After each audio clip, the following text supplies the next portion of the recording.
All right, everybody, Kara Liles here, and we are joined by Jason Hutton, sports director at Fox 17 in Grand Rapids. I heard this might be your favorite time of the season. Yeah, it's pretty exciting. I go through July with not a whole lot going on in the sports world, and now high school football's here, so it's exciting. I'm very, very happy. Well, let's talk a little bit high school football. A couple defending champs over on your side of the state in South Christian, West Catholic. What are your expectations for them going into this season? I expect both teams to be really good.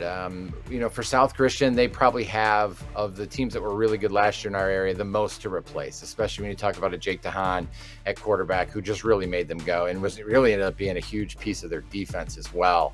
So they got to replace him, and they've got to replace about 7 starters on each side of the football, but they've got some really good kids. And the big question with South Christian is going to be who's going to be the quarterback. And it's not like they don't have options.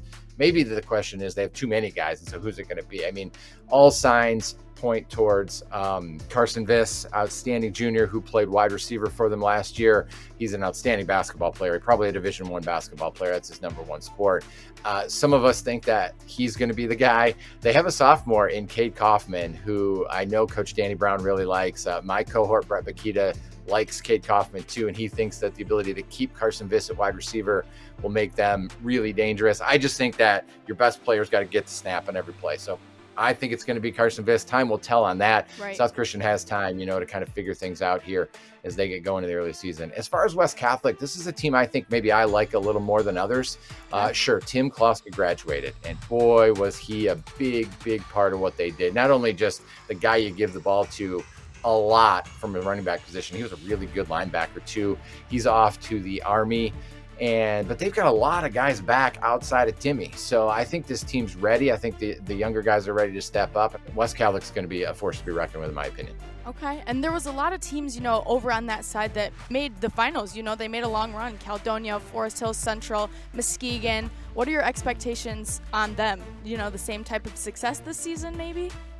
Yeah, and maybe even more. You just named my top three of my top 4 teams entering the season. Okay. I thought all of those 3 teams were maybe a year away last year. Now, Caledonia might be the exception because they had an outstanding senior quarterback in Mason McKenzie, who was a 3-year starter.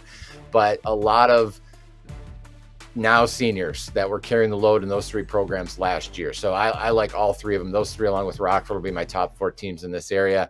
When you talk about Caledonia, they do have to replace Mason McKenzie, but right. I think they have some options. They got a junior quarterback in Brody Betzer that can really throw it. We'll see if he ends up winning the job there. But when you talk about, they have D1 kids, right? They have Brock Townsend at running back and safety. He's going to CMU. They have Derek Pennington Jr., the son of head coach Derek Pennington Sr., who's going to Western Michigan. He's an H-back and a linebacker. They return 3 offensive linemen.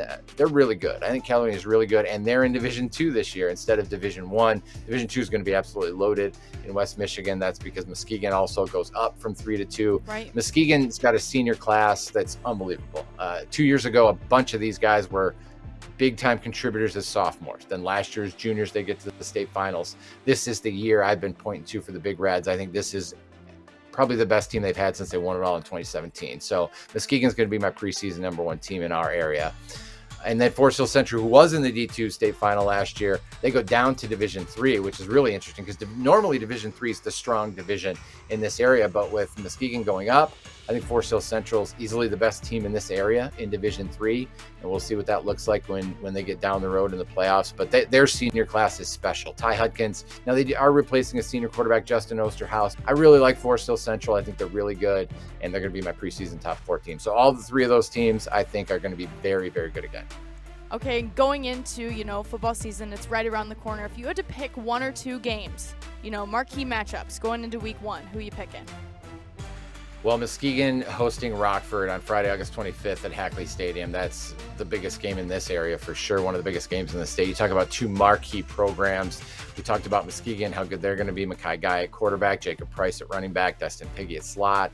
They got a lot of guys back, a really good senior class, and they bring Rockford in. And this has been the 2 of the best programs in the west side of the state for a very long time. The Rams have 100 players on varsity. Sure, they have a lot to replace. They have Ryan Ahern, though, back at running back and linebacker. Rockford's going to be really good, just like they always are. They've won 4 straight OK Red titles. They've had 3 consecutive perfect regular seasons. So this is a marquee matchup matchup when you talk about the caliber of these two programs getting together, and such a historic site with Hackley Stadium too. So we're really excited about that one. And one of the other ones I really like is Loyola Academy out of Illinois is coming in to play Grand Rapids Catholic Central on Saturday at 4:00. And Grand Rapids Catholic Central is going to be really good. They have 8 starters back on offense from a state semifinal team. They added Mill Coleman III, who came over from North Farmington. I mean, on that side of the football, Grand Rapids Catholic Central is going to be so good and so explosive. Connor Wolf's back at quarterback, Kellen Russell Dixon at running back. This is a good football team, and they're going to host Loyola Academy out of Illinois. We're talking about one of the best programs in the country. They were 8A state champions in the state of Illinois last year. They won 3 state titles in the last 9 years. That includes 2018 when they opened the season at Rockford and beat the Rams 27-7. So this is a really good program and a really big-time test for Grand Rapids Catholic Central on Saturday. So those are the 2 big ones I'm looking at. All right, well, we can't wait. I know it's your favorite time of the year. It is one of our favorite times of the year. We love all of them, but this is definitely a high spot. Jason, thanks so much for joining us today, and have fun this football season. Yeah, you're welcome. Thanks for having me. You have fun too.